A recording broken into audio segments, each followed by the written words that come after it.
Bonjour à tous. Aujourd'hui, on est avec Fabien Fer pour parler d'organisation, de gestion du temps, d'efficacité et de tout plein de trucs et astuces sur comment réussir.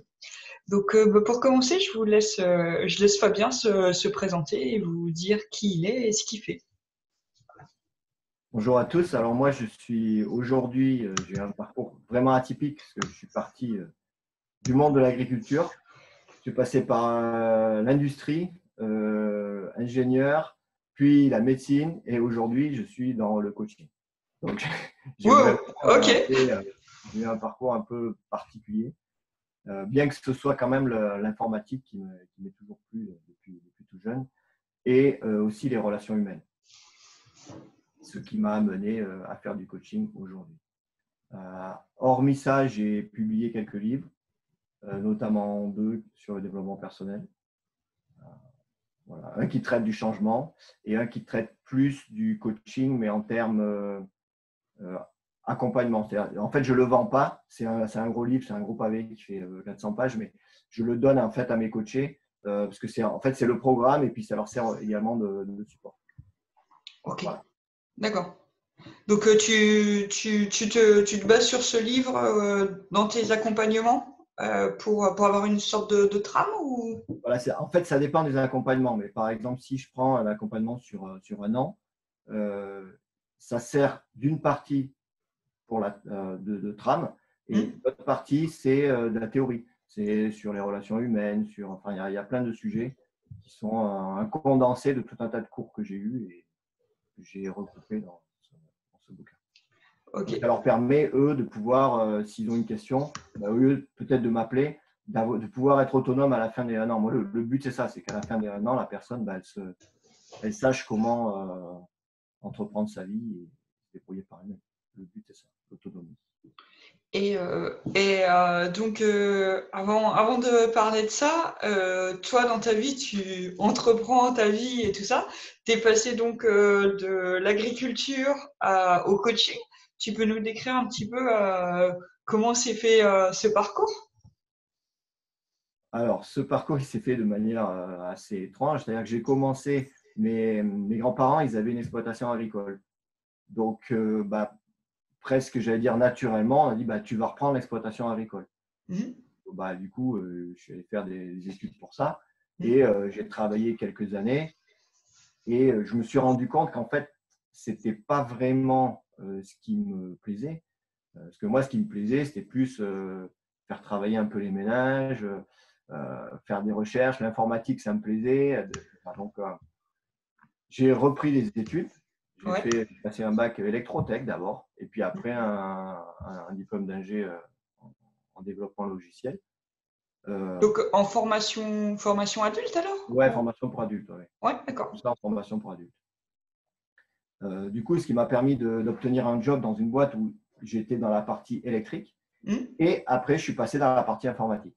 Et donc, je suis resté une quinzaine d'années dans cette entreprise. Et après, j'ai créé mon entreprise de développement d'applications. Ok. Voilà.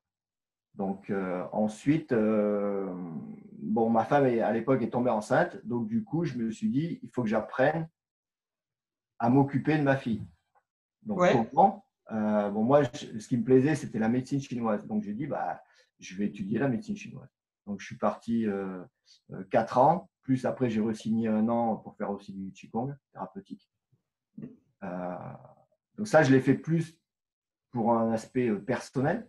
Mais en fait, je me suis rendu compte que ça m'a servi dans ma vie, dans plein de domaines, y compris pour moi, soit pour me renforcer la santé, ou des fois, ça m'a permis de créer des relations aussi intéressantes.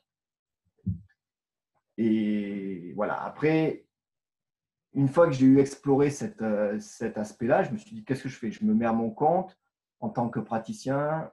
Donc ça, c'était en parallèle de ta boîte d'application informatique? Ouais. En fait, j'avais commencé les cours avant, mais je n'avais pas du tout dans l'idée d'en faire quelque chose. En fait, hein. Hmm. Moi, mon but, c'était pas de devenir médecin chinois.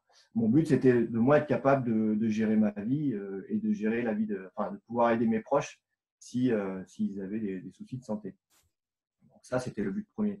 Mais quand même, après avoir passé les 5 ans, je me suis posé la question. Je me suis dit, bon, est-ce que j'essaye de me mettre à mon compte ou pas? J'ai essayé quelques temps, mais en fait, ça ne me plaisait pas parce que je me rendais compte que les gens qui venaient, ils n'avaient pas envie d'être en bonne santé. Ils avaient envie qu'on les écoute. Et donc, Ouais, ok. des fois, moi, je leur donnais des clés, par exemple, sur l'alimentation ou ça. Et en fait, je m'apercevais qu'ils revenaient parce qu'ils n'avaient pas pris en main leur vie, en fait. C'était ça. Et Ouais. c'est à partir de là que ça m'a ouvert les portes vers la PNL d'abord et après le coaching. Puisque en médecine chinoise, ce qui est important justement, c'est de rester en bonne santé, non? Oui, voilà. L'idée, c'est pas de soigner les gens, mais de Ouais, préserver leur santé, c'est leur ça, capital santé. exactement. Donc, du coup, c'est une autre façon de voir la médecine, puisque la médecine allopathique, on va chez le médecin quand on est malade, alors que Ouais, là, le but, c'est de faire ce qu'il faut avant. ouais. Donc, Je crois que ça pousse même enfin, j'ai jamais été chez un médecin chinois, mais ça pousse le bouchon même à dire que en fait, tu payes ton médecin tant que tu es en bonne santé. alors, Et ça, c'était dans la Chine antique, je vais dire. ouais, ok. Effectivement, il y avait des rendez-vous qui étaient prévus, par exemple une fois ou 2 fois ou 3 fois par an. Enfin, je pense qu'à l'époque, ça devait être plus dans les saisons, parce qu'il marche beaucoup avec les saisons. Hmm. Donc, c'est 4 fois par an, mais du coup, le médecin, il devait faire ce qu'il faut pour que la personne soit en bonne santé jusqu'à la prochaine visite. Et lorsque, justement, la personne revenait malade, du coup, elle ne payait pas. Elle ne payait pas, ça veut dire que dans l'inconscient de la Chine de l'époque, ça voulait dire que le médecin avait mal fait son job. Et d'ailleurs, chaque fois qu'un médecin avait un décès, il mettait un truc sur sa porte d'entrée et du coup, on voyait. Donc, quand il y en avait trop, ça voulait dire qu'il ne fallait pas y aller. Il fallait Oh, pas y aller. merde. Voilà. Donc, il avait intérêt de faire bien son job, quoi. Ok. Voilà. C'est ce Oh, qui super. m'avait, c'est ce qui m'avait plu dans la médecine chinoise. Ouais. Du coup, ben, après, j'ai continué. Donc, j'avais ma boîte d'informatique. Hmm. Euh, En même temps que j'avais la boîte d'informatique, j'ai étudié la PNL. Hmm. Et après, ça m'a emmené plus vers la transformation individuelle, l'autonomisation des gens et la prise de conscience de qu'est-ce qu'on doit faire dans notre vie, en fait. Parce que le sens de la vie, c'est un peu une question mystérieuse. Ouais. Et du coup, le coaching, on va dire, c'est l'avènement de tout ça, quoi. Ouais. Et enfin, je pense aussi que euh, enfin, tu vois, j'ai fait des études de pharmaceutique, mais je pense qu'il y a aussi une grosse partie de somatisation en fait des maladies et que ben quand tu as trouvé en fait quelque chose qui résonne avec ce que tu as envie de faire, bah, c'est beaucoup plus facile d'être en bonne santé, c'est beaucoup plus facile de se sentir bien, quoi. Alors que tous les jours, si tu luttes contre une vie qui te satisfait pas, ben c'est facile d'être déprimé, de se plaindre, et puis de rentrer dans une sorte de spirale infernale C'est ça. qui s'empire chaque jour. Et ce qui n'est pas facile, parce qu'il y a beaucoup de gens qui viennent me voir, mais en fait, ils n'ont pas conscience de leur corps ou de leur être. Je ne sais pas comment l'exprimer. Ils n'ont pas la perception fine de qu'est-ce qui ne va pas. Donc, ils vont voir que dans leur perception, dans leur vie, ça ne va pas. Par contre, ils vont pas être capables de dire, ah ben tiens, je ne suis pas aligné avec ça précisément ou ça. Et du coup, pour eux, c'est un gros paquet.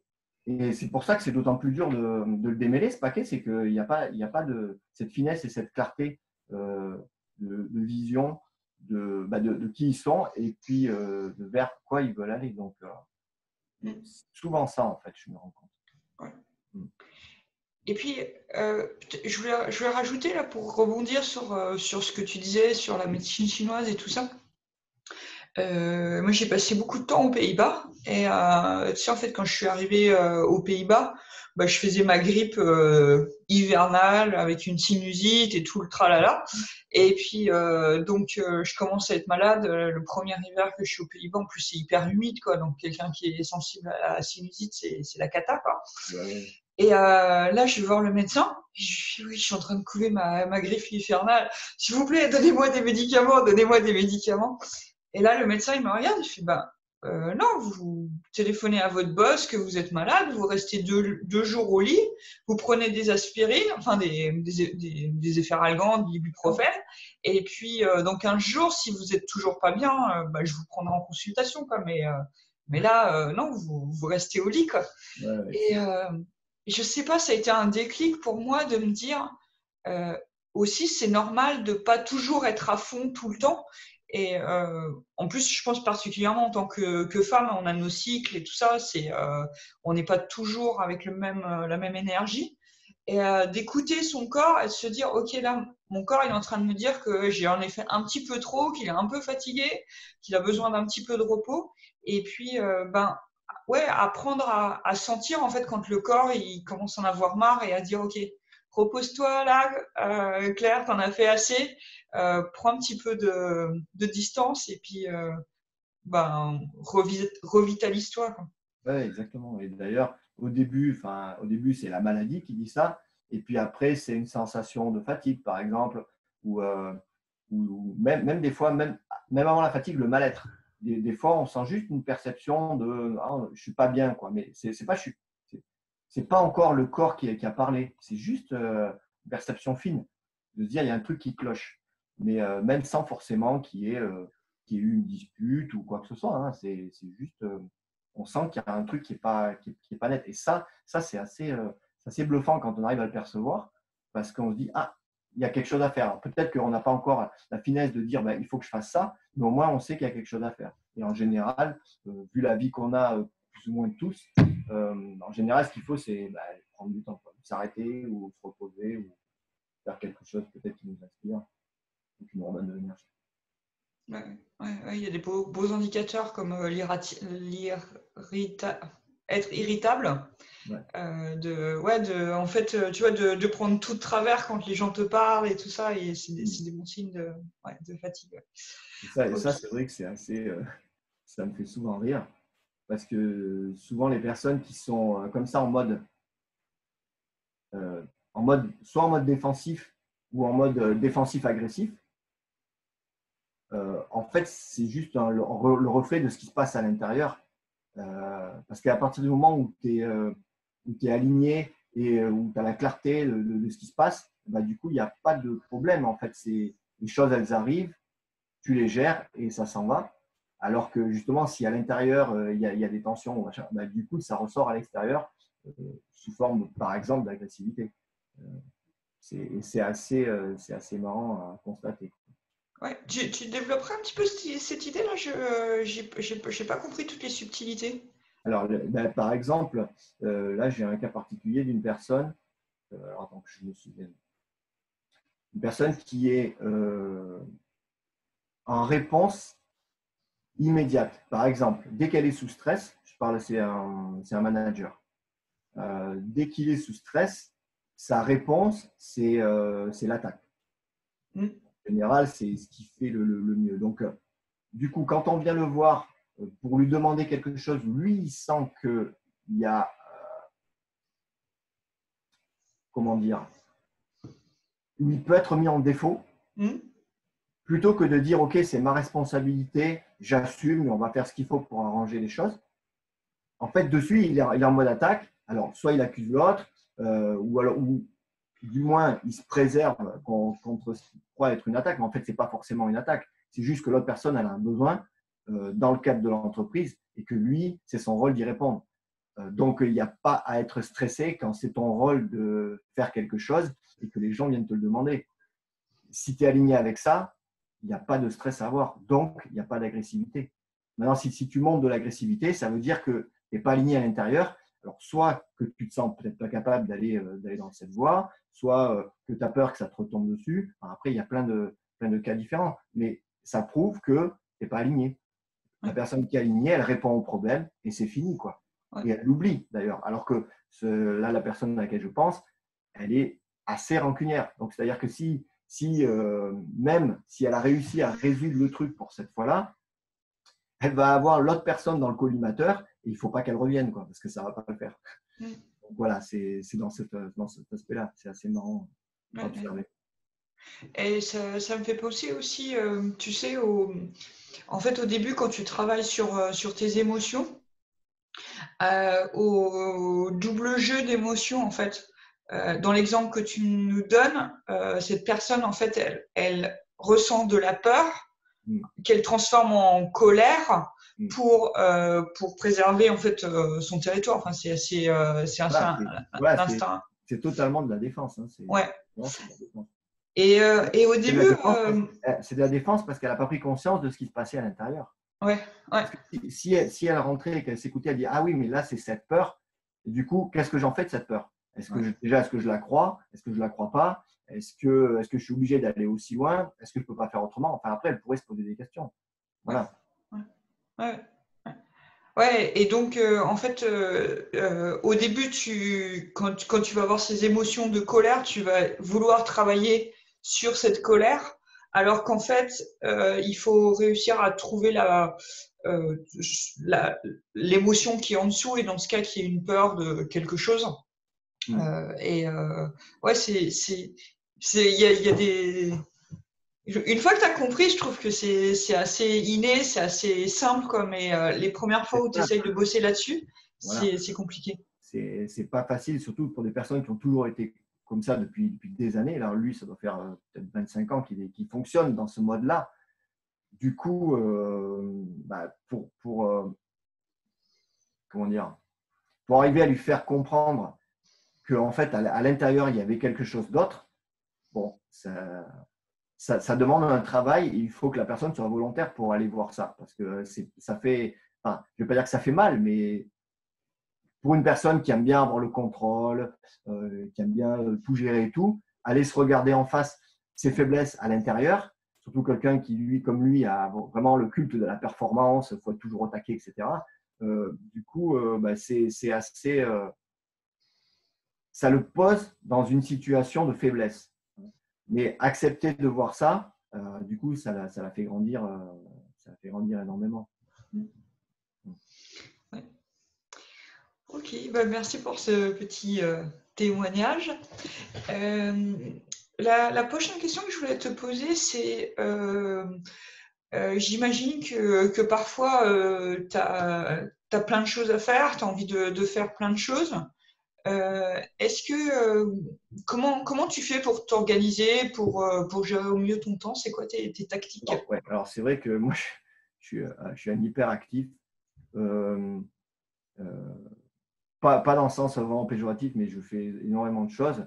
D'ailleurs, mon parcours le démontre, mais ce qui s'est passé, c'est que pendant peut-être, je vais dire une vingtaine d'années, je dormais très peu. Ok. Je dormais peut-être 5 heures par nuit et j'essayais des fois même c'était moins, des fois je pouvais être 4 heures par nuit pendant plusieurs semaines.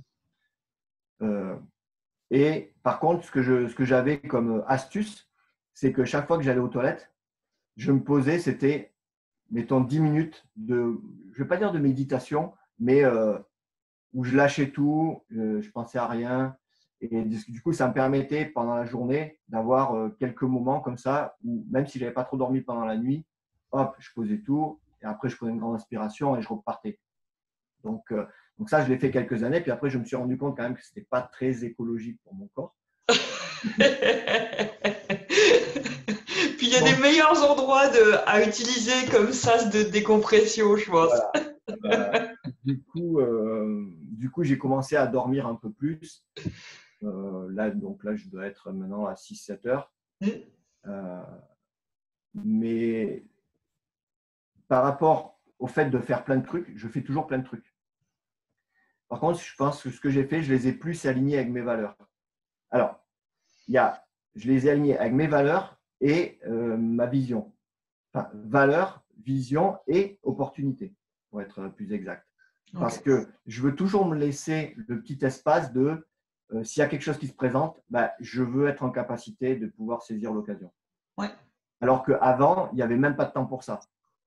Donc, du coup, j'avais une route tracée. Je me disais, OK, je vais aller là. Alors, c'est très bien quand tu es en mode bulldozer. Le problème, c'est que euh, ça induit plein de choses. Donc, ça induit peut-être des trucs sur la santé. Ça induit des trucs, en l'occurrence, moi, j'ai divorcé. Parce que quand tu travailles, je ne sais pas combien, on va dire, si je prenais tout cumulé entre les cours et tout, j'étais à plus de 100 heures par semaine. Hein. Dimanche, week-end, jour férié, enfin, il y avait non-stop, quoi. Et du coup, la vie privée, en pâtit aussi. Donc, enfin, il y a plein de conséquences. Donc, je me suis dit, on va faire différemment. Je m'autorise à avoir des moments, par exemple, de temps en temps, je vais faire du Qigong. Le Qigong, c'est un peu comme le Tai Chi, hein, Ouais. dans la nature. Donc là, je suis rentré dans un groupe et une fois par mois, on va faire du Qigong en pleine nature. Et, donc voilà, donc je m'autorise des moments comme ça. Avant, je ne me les autorisais pas. Je m'autorise aussi des moments où je fais des pauses. Et comment je décide si je fais ma pause ou si je bosse? Et il y a plusieurs critères. Chaque jour, je me donne un objectif. Enfin, en fait, je me donne 3 objectifs à faire par jour, dont un impératif et 2 optionnels. Pas des gros trucs, hein, pas des gros trucs. Juste au moins une chose que je suis capable de faire dans la journée. Si j'ai fait cet objectif-là, Ouais. là, après, je choisis. OK, est-ce que j'ai envie de faire le deuxième objectif ou pas? Et le troisième. Et même si je n'ai pas envie, ce n'est pas grave. Par contre, je me dis, OK, j'en ai fait un, donc je me récompense. Et moi, mon petit péché mignon, on va dire, c'est les films. J'adore les films. Ok. Alors, j'évite les séries parce que je suis addictif. Donc, ça veut dire que si je commence à regarder une série, je la regarde jusqu'au bout. Ouais. Donc, du coup, je limite et je regarde plutôt les films. Mais donc, je regarde plutôt des films qui me parlent ou qui m'inspirent ou qui peuvent me servir. En fait, c'est pas, je ne prends pas n'importe quel film. Alors, je catégorise les films en films détente, où là, je suis en mode, OK, un film d'humour ou quelque chose comme ça, là, je suis juste comme ça. Ou sinon, je suis en film inspirant. Inspirant ou qui font travailler ma réflexion sur peut-être la philosophie ou ce genre de choses. Voilà. Donc, le film, il me sert aussi à quelque chose, en fait. Même si c'est de la détente, c'est utile pour ce que j'ai envie de faire dans mes valeurs. Ouais. Ouais, c'est cool, ça me fait. C'est sympa que tu aies parlé de mission, valeur et opportunité. Parce que j'étais un petit peu en mode bulldozer comme toi. Et le jour où j'ai lu le livre de Stephen Covey, Priorité aux priorités, qui est en fait un petit peu le fascicule d'application de les 7 habitudes des gens qui entreprennent, non, qui Stephen réussissent tout ce Covey, qu'ils non? entreprennent. Pardon? C'est Stephen Covey, je crois. Ouais, ouais, ouais, ouais. Et donc, ouais, il parle en fait de se garder beaucoup d'espace pour les opportunités. Et en fait, c'est vraiment ma façon de vivre maintenant, de dire, OK, ouais, il y a les choses que je veux faire pour avancer dans la vie. Et puis, tu vas avoir toutes ces opportunités, tous ces moments où tu vas rencontrer quelqu'un et ça peut te faire avancer en fait sur tes objectifs. Mais si tu es dans un mode stress, voilà, il faut que j'avance, j'ai ça à faire, tu vas pas prendre le temps de saisir. Tu vas pas avoir le temps en fait de saisir ces opportunités. C'est même pire que ça, c'est que la personne qui voudrait te tendre la main, tu la vois même pas en fait. Ouais. Toi, tu es en mode OK, j'avance, donc elle est transparente pour toi parce qu'elle est pas dans ton scope, quoi.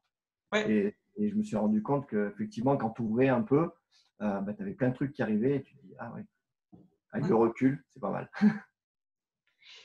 Ouais, c'est cool. Et après, j'aime bien aussi ton adaptation d'un petit peu de one thing, tu vois, de dire, OK, je fais une chose importante par jour et après, je décide ou pas si je fais les 2 autres choses. Ça, c'est vraiment cool. Et ce système de récompense, j'ai aussi beaucoup travaillé là-dessus parce que si je suis hyper exigeante envers moi. Je me dis toujours que je fais pas assez, tu vois, qu'il faudrait que je fasse mieux, plus, voilà. Et c'était une de mes premières coachs il y a 3-4 ans. Oh, il neige dehors. C'est cool. Euh, pardon. C'est une de mes coachs à 3-4 ans. On avait discuté justement sur ça, tu vois, où elle me disait, mais qu'est-ce que. Enfin, arrête-toi de temps en temps, tu vois, profite. Et donc, j'avais trouvé un système de récompense. Et ce que j'avais fait, c'est que j'avais fait une espèce de roue de la fortune de la récompense. Ah ouais, excellent. Et chaque soir, tu sais, tu sais, j'étais pas comme toi, alors, ok, je vais regarder un film parce que j'ai bien bossé, mais chaque soir, je la tournais. Et puis, j'avais des trucs, genre, je sais pas, mettre 5 euros pour partir en vacances, dans la tirelire, aller boire un verre en terrasse, aller au resto, je sais pas, prendre un billet d'avion pour partir en vacances, voilà. Des trucs comme ça que j'avais. Et c'était rigolo, en fait. De se récompenser pour la journée tous les jours. Voilà, c'est ça. Ouais. Mais en fait, moi, je le fais. Bon, je t'ai parlé des films, mais il n'y a pas que les films.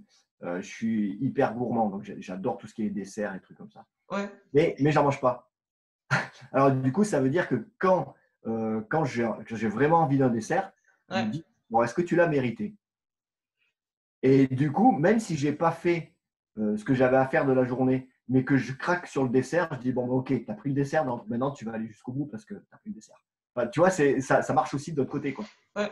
Et voilà, c'est le genre de petites astuces que je me mets voilà, tous les jours pour avancer, quoi. Mm. Les hommes et la discipline. Faudrait que j'en prenne un petit peu de graines. Ok. Ok, bah merci pour tes petites tactiques d'organisation et de D'ailleurs, gestion du temps. d'ailleurs, ça me fait penser à quelque chose. Ouais, J'ai vas-y. pensé à une histoire quand j'étais à l'armée. Ouais. Euh, bon, à l'époque, j'étais maigre comme un clou. Bon, je suis pas beaucoup plus épais aujourd'hui, mais Non. à l'époque, j'étais vraiment très, pas musclé et maigre. Et je rencontre quelqu'un qui était champion de France, je crois, de bodybuilding. Donc lui, c'était un mec hyper baraqué. Ouais. Et donc moi, je suis impressionné. Je dis, oh là là. Il me dit, écoute, si tu veux, je t'apprends. Je t'apprends et je te montre les mouvements et tout. Puis comme ça, tu vas pouvoir prendre des muscles. Bah, je dis, ouais, ok, donc ça va. Donc on fait. Donc il m'apprend chaque jour. Il m'avait fait un programme et tout. Donc c'était hyper structuré, hein, le truc. Lundi, mardi, mercredi. Puis on arrive à vendredi. Donc j'avais fait toute la semaine et j'avoue que la première semaine, c'est assez crevant. Tu n'as pas l'habitude, ton corps, et il se met en marche à faire plein d'exercices qui sont super durs. À la fin de la première semaine, il me dit, alors je ne sais plus la phrase exacte, mais c'était un truc du style, si tu t'engages, tu seras là tous les jours et il n'y a aucune excuse pour que tu ne sois pas là. Si un jour tu n'es pas là, c'est plus la peine que tu remettes les pieds là, dans la salle. Ok. Donc, il m'avait bien mis la pression. Ouais. Et en fait, c'est ce truc qui m'est resté en fait pendant des années. C'est-à-dire, si tu t'engages, bah, tu le fais, quoi. Et il n'y a pas d'excuse. Donc, et du coup, bon, c'était assez contraignant. Mais en fait, vu les résultats que tu obtiens, tu dis, merde, ça vaut quand même le coup. Voilà. Ouais. C'est cette expérience-là qui, je pense, qui a fait cet esprit de bah, on lâche rien, quoi. Mm. Ouais. Ouais. Ouais, non, mais ça me fait penser, tu vois, des trucs comme quand j'étais salarié, j'avais l'habitude, comme j'ai passé beaucoup de temps aux Pays-Bas, pour moi, c'était normal d'aller au boulot en vélo. Et quand je suis Ouais. arrivée à Montpellier, tu sais, bah, il y a tous les temps à Montpellier, hein. Il peut faire 50 degrés en été, tu peux avoir 100 millimètres d'eau qui tombe en 1 heure et tout ça. Et mes collègues, tu sais, ils me voyaient arriver tout le temps en vélo et tout. Mais je leur disais, le truc, c'est que, tu vois, si. Alors, déjà, c'est plus chiant de venir en voiture ou en transport en public qu'en vélo, quoi. Déjà, ça va mieux. Et puis, si bah, une fois, tu le prends pas, puis une deuxième fois, et puis une troisième fois, je leur dis, mais si je fais comme ça, tu vois, dans un an, je viens en voiture ou en tram, quoi, au Voilà, vélo, au voilà, boulot. Ouais. exactement. Ouais, ouais. Ouais, on lâche rien, pas d'excuses. Mais par contre, tu vois, je suis pas en mode bourrin. C'est-à-dire que vu que j'ai la certitude que je vais aller au bout du truc, je ne me Mm. dis pas, bon, ok, le mois prochain, il faut que ce soit fait, il faut que je travaille 50 heures par semaine. Non, c'est pas ça. En fait, je me dis, je sais que je vais y arriver parce que je ne vais pas lâcher. Ouais, Donc, en fait, du coup, ben, c'est pas grave. Si au lieu de prendre un mois, ça prend 2 mois, ok. Par contre, je suis sûr que je ne vais pas lâcher. Tu vois. Et ça c'est la petite différence que j'ai vue avec d'autres personnes qui sont en mode vachement objectif, on réalise et tout. C'est qu'en fait, ils se mettent la pression sur une date et du coup, après, ils s'en veulent. Moi, en fait, je ne m'en veux pas. Parce que comme je sais que je ne vais pas lâcher, j'ai aucune raison de m'en vouloir si au lieu de prendre un mois, ça prend un mois et demi. Quoi. Ouais. Tu vois. Ouais, parce que tu sais que tous les jours, tu as Voilà. fait au Du moins moment, ta petite chose qui t'a fait voilà. avancer. Ouais. Voilà. Donc, Du moment que tous les jours, voilà, c'est ça. Du plus moment que tous les compter jours, ça sur. avance.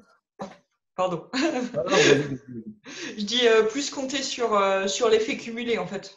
Ouais, ouais, ouais, énormément. Ouais, ok. Et dans tout ça, c'est quoi ta vision, disons, long terme? À 3 ans ou plus, ou un petit peu moins, mais la chose que tu vises vraiment? Alors, il y a deux aspects que j'aimerais développer, moi, dans les années à venir. Hmm. C'est que là, j'ai commencé à écrire des romans. Enfin, un, du moins. J'ai commencé à écrire un roman. Bon, j'ai écrit 2 ou 3 chapitres, mais je suis en train de peaufiner l'histoire pour que vraiment ce soit une histoire impactante. Et mon but, c'est de faire des romans qui soient inspirants et qui fassent bouger un peu ce que pense la personne. Donc là, euh, alors j'ai quelques thèmes qui arrivent là. Je voudrais travailler sur les peurs. Comment arriver à surmonter sa peur. Euh, Celui sur lequel je suis en train de travailler, c'est sur les croyances. C'est-à-dire que la personne prenne conscience que les croyances qu'elle a aujourd'hui, elles ne sont pas, pour grande partie, pas issues d'elle, mais issues des autres. Donc, qu'elle apprenne à faire le tri. Le but, c'est qu'à la fin du roman, la personne, elle dit, ah oui, bah tiens, j'ai cette croyance, mais en fait, pourquoi je crois ça en fait est-ce que c'est vraiment moi? Et puis en fait, elle va dire, bah non, en fait, c'est pas moi qui ai choisi cette croyance, c'est, je sais pas, la famille, la vie qu'on lui a imposée, par exemple, le boulot, n'importe quoi. Et du coup, le but, c'est ça, c'est de créer l'étincelle dans la personne pour qu'elle se dise, non, mais moi, en fait, ce que je veux, c'est être propriétaire de ma vie. Quoi. Donc, les croyances qu'on m'a inculquées et qui ne sont pas les miennes, ben, j'adhère plus. Donc, voilà, le but, c'est que la personne reparte avec ça. Donc, ça, c'est un premier axe. Et deuxième axe, c'est je voudrais développer des immersions. Donc là, je suis en train de travailler sur, ça serait des immersions 6 jours. Ouais. Et donc, le thème, c'est 6 jours pour changer de vie, où justement, on va travailler différents aspects de la personne, là où elle en est aujourd'hui, les peurs, les croyances, on va aller à la mission de vie, et puis pour finir, en dernier jour, sur la stratégie. Et après, le but, c'est d'accompagner les personnes pendant un an. Donc, en fait, il y a l'immersion qui est le point de départ, et après, l'accompagnement pendant un an, en petits groupes.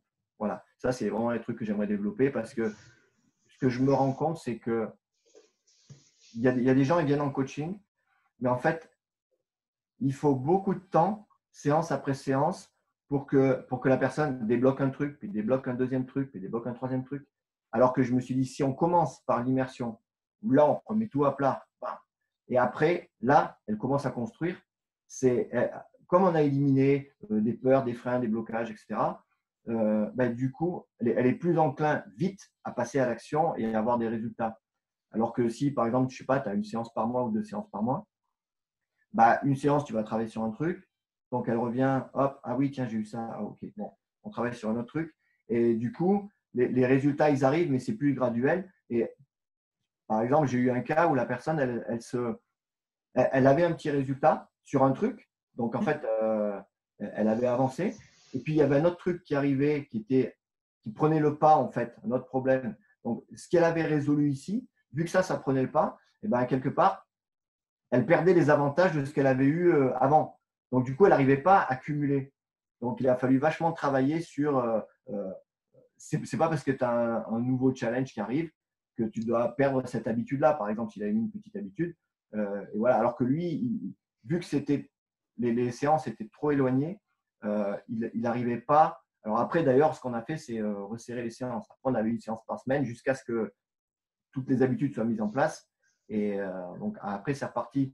Mais au début, c'était trop long. Il a fallu ajuster. Donc c'est pour ça que je me dis que partir sur une semaine comme ça, faire le check-up, on remet tout à plat. Et après, on repart avec quelque chose de très clair parce que je pense que l'important quand on va vers soi, en fait, c'est être clair. être clair sur qui on est, être clair sur ce qu'on veut. Parce que tant qu'il n'y a pas ça, ben, on part un peu à l'aveuglette, quoi, et on peut prendre des chemins de travers. Du coup, c'est pas stratégique. Mais bon, ça peut être un chemin aussi. Hein. Ouais, Ça peut ouais, être ouais, beau d'ailleurs. ouais, ouais. Mais ça, dans la gestion du temps et de l'énergie, ça prend aussi beaucoup de temps si en fait tu essayes de changer un de tes comportements sans vraiment un but derrière, sans, Bah, oui, oui. sans un Et alignement, tu vois, enfin. voilà, c'est surtout un alignement parce que tu peux avoir un but, mais qui est un faux but. Par exemple, effectivement, tu as quelqu'un qui me dit oui, bah, moi, je veux gagner, je veux arriver au million d'euros dans les 2 ans. Bon, la personne, elle est au RSA. À un moment donné, je ne dis pas que c'est impossible, mais qu'est-ce que tu as fait jusqu'à ici pour être au RSA et qu'est-ce que tu es prêt à faire pour atteindre le million d'euros? Parce que peut-être que lui, il voit l'objectif et le fantasme, hein, du 1 million d'euros. Par contre, il ne voit pas qu'est-ce que ça engage, les actions qu'il va devoir faire, peut-être même un engagement financier, etc. Donc oui, on peut avoir un rêve. Maintenant, si on n'est pas aligné avec ça, voilà. J'ai rencontré une personne, elle, son désir, c'était d'aider les enfants, mais Ouais. enfin, tu sens quand elle parle qu'en fait, elle va aller au bout, quoi. Parce que c'est dans ses tripes et elle serait capable de lever des montagnes pour ça. Tu vois.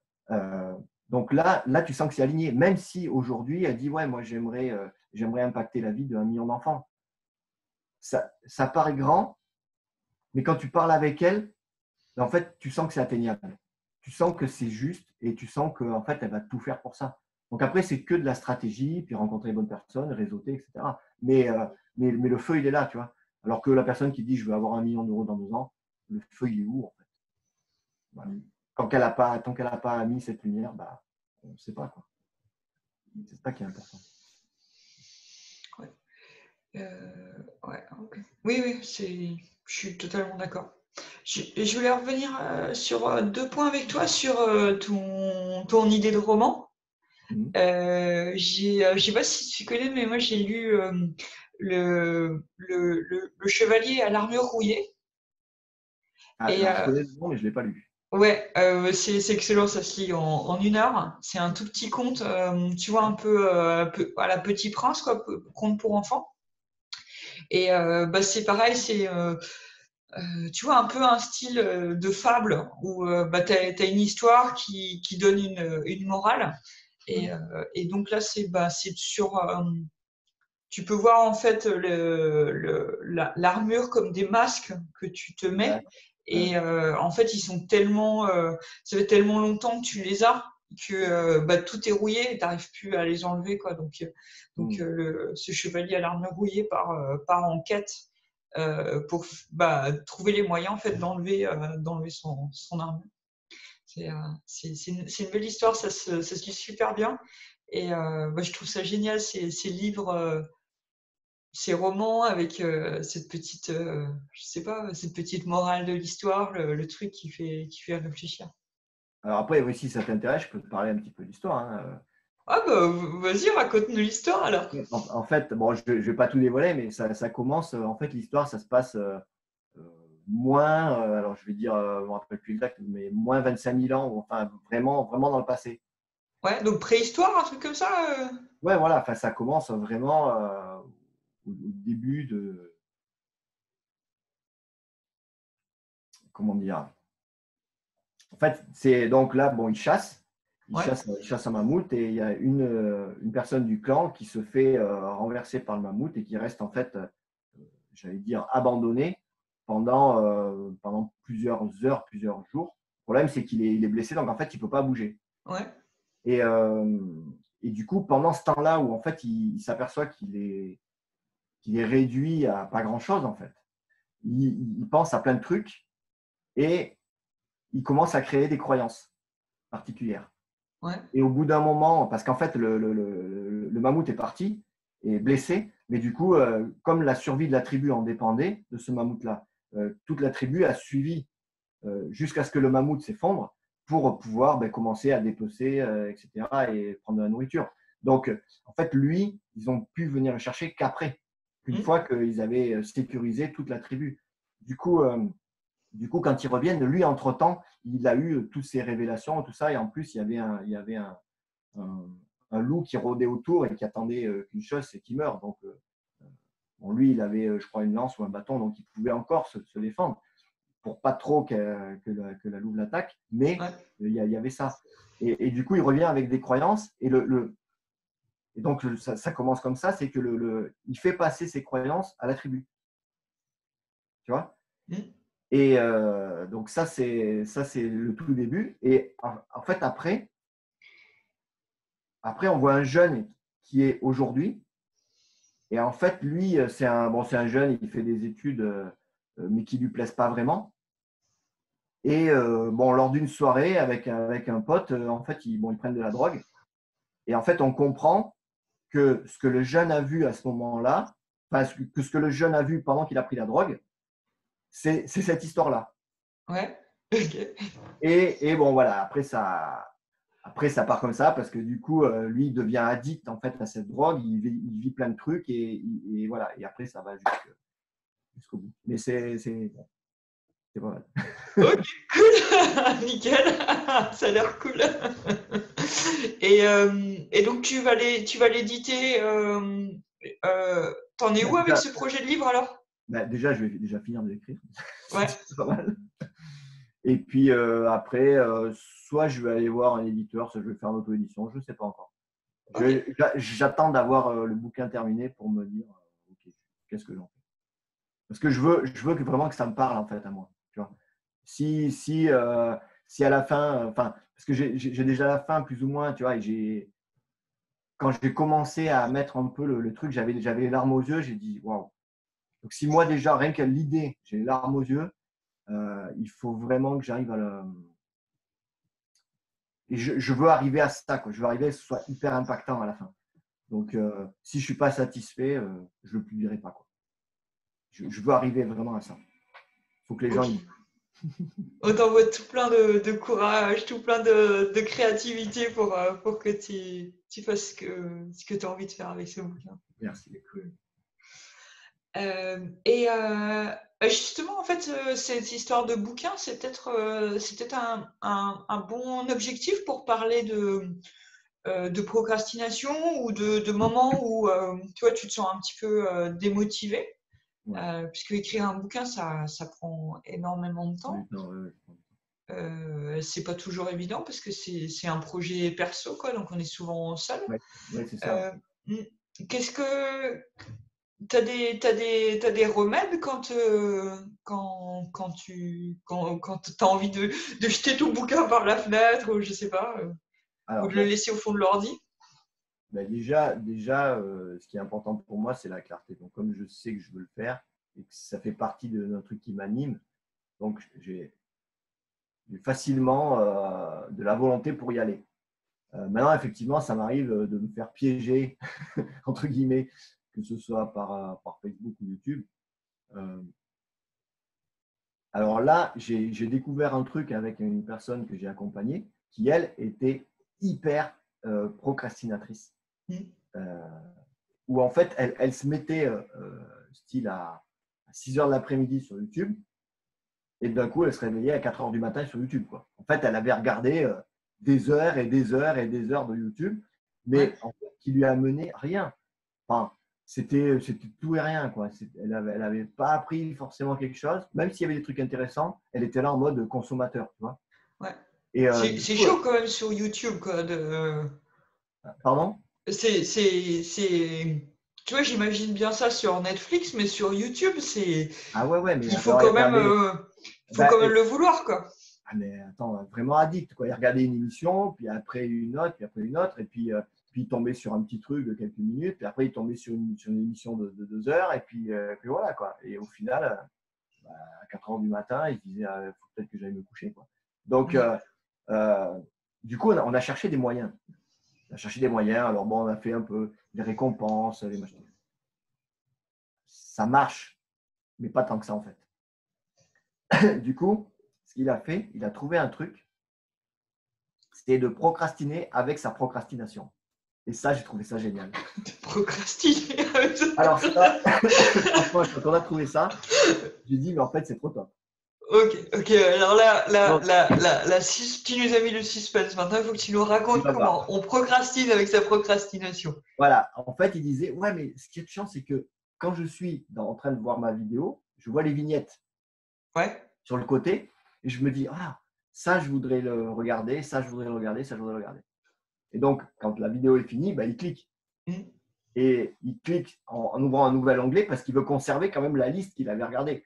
Donc, Ouais. comme en ouvrant un autre onglet, il y a encore une nouvelle liste qui se présente, à la fin, il avait X onglets avec X trucs, je veux visionner ça. Ouais. Donc là, tu comprends que YouTube, ils ont bien fait leur boulot de marketing. Voilà, bah, bien sûr, c'est leur gagne-pain. Donc, du coup, eh ben, j'ai dit, vu que tu sais que tu n'as pas le temps et qu'en plus tu vas être fatigué, etc., tu vas juste créer des listes et tu vas prendre le lien et tu dis, hop, je le mets dans la liste à regarder plus tard. Ouais. Sauf que quand tu as fait ça 20-30 fois, parce que tu dis, je vais regarder plus tard, mais en fait, au fond de toi, tu sais très bien que tu ne vas pas regarder. Ouais. Et c'est juste que son cerveau se dise, OK, je n'ai pas perdu cette vidéo et plus tard, je pourrai y revenir. Et en fait, le fait de faire ça, bah, du coup, ça a réduit mais vraiment énormément son addiction à YouTube parce qu'il disait au moins, je n'ai pas perdu la vidéo qui semble intéressante. Ouais. Et on sait très bien tous les deux qu'il ne la regardera pas. C'est juste que ça a enlevé ce sentiment de curiosité qui le poussait à cliquer, tu vois. Et du coup, ça a enlevé cette procrastination-là. Et donc, c'était excellent. Du coup, c'est là qu'on a trouvé le mot, c'est procrastiner avec la procrastination. Donc, c'est je le ferai plus tard, je le ferai plus tard, je le ferai plus tard. Et puis au final, quand on a mis une trentaine, Ouais. bon, qu'est-ce que je fais maintenant? Allez, maintenant je vais faire un truc que j'ai à faire. Ouais. Ah, c'est fou, c'est fou. Parce que ça me fait penser aussi au système de David Allen sur GTD. Mhm. Le fait que, en fait, tu as plein d'engagements enfin, dès que tu fais quelque chose, enfin, à chaque instant, en fait, tu dis, ah ouais, j'aimerais bien faire ça, ou machin, quoi. Et que, en fait, tous ces engagements, tu les gardes dans le cerveau, en mémoire vive de ton cerveau, comme un ordinateur, et que, en fait, ça te consomme beaucoup de temps et d'énergie et de motivation, de volonté de conserver tout ça dans ton cerveau. Ouais. Et moi, ce qui s'est passé, en fait, c'est quand j'ai appliqué la méthode GTD. Donc au début, tu te retrouves avec, si j'ai fait une feuille par action, quoi, que je devais faire. Donc tu vois, je me suis retrouvée avec 2 ramettes de papier. Donc 1000 actions, 1000 choses que j'avais envie de faire. Et donc, en fait, quand tu les classes, tu les mets dans une pochette qui s'appelle Un jour peut-être, quoi. Et, et au début, en fait, tu mets plein de trucs dans le Un jour peut-être parce que tu dis, OK, oui, en fait, au final, j'ai pas besoin de le faire aujourd'hui, pas besoin de le faire demain, j'ai pas besoin même de le faire cette semaine. Même dans le trimestre, ça va si je le fais pas, quoi. Donc oui, je peux le faire. Un jour, je reviendrai dessus quand j'aurai fait tout le reste, quand j'aurai fait les 999 autres actions, quoi. Et au début, en fait, tu te mets plein de trucs dans ce truc de un jour peut-être. Et puis tu le passes en revue régulièrement. Et puis tu dis bah non, au final, ça a plus de Ouais, sens, ça plus de fait sens. valeur. Ouais. Et, mais le fait de l'avoir conservé quelque part un moment, comme mettre les liens YouTube Ouais, sur ouais, ton mais ordinateur, ça te permet en fait de prendre du recul, de pas être dans l'action-réaction, de rester reposé et puis te dire ah ben non, au final j'ai d'autres choses plus importantes à faire. Je peux laisser tomber et puis je peux continuer ma vie, quoi. Et puis surtout, ça te permet de ne pas utiliser du temps pour conserver cette idée. Parce qu'en Ouais, fait, ça t'utilise. Ah oui, tiens, il ne faut pas que j'oublie parce que ça avait l'air intéressant. ouais, Et du coup, tu utilises du temps machine pour rien, quoi. ouais, Machine, entre guillemets. ouais, Mais voilà. D'ailleurs, c'est assez intéressant ce que tu dis parce que le fait d'écrire, ça peut d'une part te faire prendre conscience que ce n'est pas pour toi, mais d'autre part, te faire prendre conscience qu'effectivement, ça peut se structurer en l'écrivant. Et du coup, de quelque chose qui était une idée assez floue, tu dis, ouais, ça me plairait bien. Bah, du coup, une fois que tu le structures, tu dis, ah ouais, finalement, c'est vachement cool. Donc, peut-être que ça va t'amener sur une priorité qui va devenir, enfin, quelque chose qui va devenir une priorité aussi, le fait de matérialiser. Et il y a aussi un truc important, c'est les boucles. Moi, je fais très attention à ça, c'est-à-dire de ne pas laisser des boucles ouvertes dans ma tête. Quand j'ai un truc que je ne sais pas, ou où je commence à partir je crée une histoire, ou ce genre de choses, ça, j'y fais vachement attention parce que, en fait, ce genre de boucle, après, ça se met en route, ça tourne et ça te prend du temps, des pensées, alors que, en fait, déjà, si tu l'écris ou si tu le résous, tu as tout le. T'as pas cette contrainte du cerveau qui pense à ça, tu vois. Ouais. Voilà. Donc, les boucles ouvertes, faire vachement attention. Par exemple, un exemple de boucle ouverte, mettons, le soir, vous rentrez et votre conjoint, il vous dit une phrase qui paraît anodine, mais par exemple, je ne sais pas moi, ah ben, tu es encore en retard, par exemple. Donc, c'est un reproche. Bon, en fait, on n'y tient pas qu'à tout de suite. Mais sauf que cette phrase, elle est rentrée. Et en fait, la question qu'on se pose à l'intérieur, tiens, mais pourquoi elle me pose cette question? Parce que, par exemple, nous, on n'avait pas la sensation d'être en retard.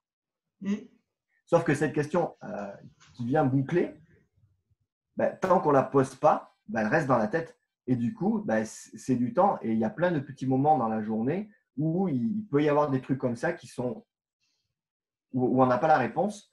Et en fait, on va y penser. Donc moi, j'y fais très attention pour éliminer ce genre de pensées qui sont parasites. En fait. Pour moi, c'est des pensées parasites. Ouais.